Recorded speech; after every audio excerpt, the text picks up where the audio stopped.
Welcome to చిలు charts. ఈరోజు మా అత్తయ్యను దర్శనానికి తీసుకెళ్తున్నాము. మొదటగా కుక్కుటేశ్వర దేవాలయంలో పురుహూతిగా అమ్మవారి దర్శనం చేసుకున్న తర్వాత శ్రీపాద శ్రీవల్లభ మహాసంస్థానం దర్శనానికి వెళ్ళాలి. అది మా ప్లాన్ ఈరోజు.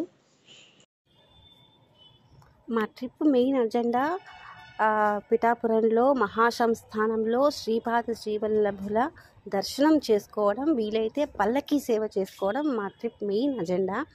ఫస్ట్ డే వెళ్ళినప్పుడేమో టైం అయిపోయింది, పల్లకీ సేవ కుదరలేదు. సో అలా ఆ రోజు గడిచిపోయింది. నెక్స్ట్ డేకి ఏమైంది, మేము మా అత్తయ్యను అన్ని దర్శనాలు చేయించి వెళ్ళేసరికి 7 దాటిపోయింది. టికెట్స్ అన్నీ సోల్డ్ అవుట్ అని చెప్పారు. నేనైతే చాలా డిప్రెస్ అయ్యాను. అప్పటికి ఏదో ఒక సేవ అయినా ఉందేమో కనుక్కోరా అని మా బాబుని పంపిస్తే ఏమీ లేదు అని 2 సార్లు తిరిగి వచ్చాడు. నాకు ఇప్పుడు కోపం వస్తుంది. అరే ఇంత 2 డేస్ వెయిట్ చేసి ఏ సేవ చేసుకోలేకపోతున్నామే అని.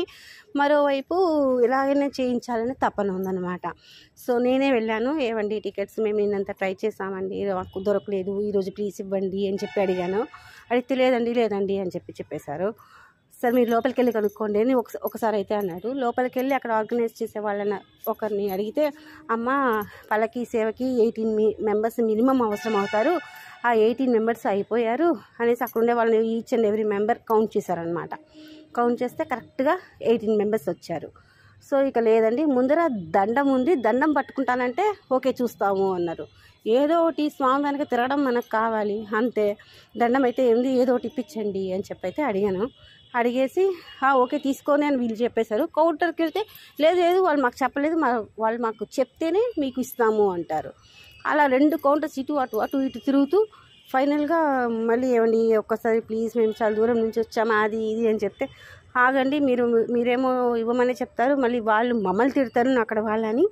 వాళ్ళే ఇన్ పర్సన్ వెళ్ళి కనుక్కొని దండం టికెట్ ఇవ్వచ్చా ఇవ్వకూడదా అని వచ్చి ఇవ్వమన్నారని ఇచ్చారు. అమ్మయ్యా అని ఊపిరి పీల్చుకున్నారు. వాడేమో ఫస్ట్ రౌండ్ దండం పట్టుకొని ఫస్ట్ రౌండ్ తిరిగేశాడు. ఇంకా బయటకు వచ్చేస్తాడు అనుకునే టైంలో వాడి చేతిలో ఉన్న దండం తీసి అక్కడ పక్కన వచ్చిన కుర్రాడికి ఇచ్చి వీడిని పల్లకీ మోయమన్నారంట.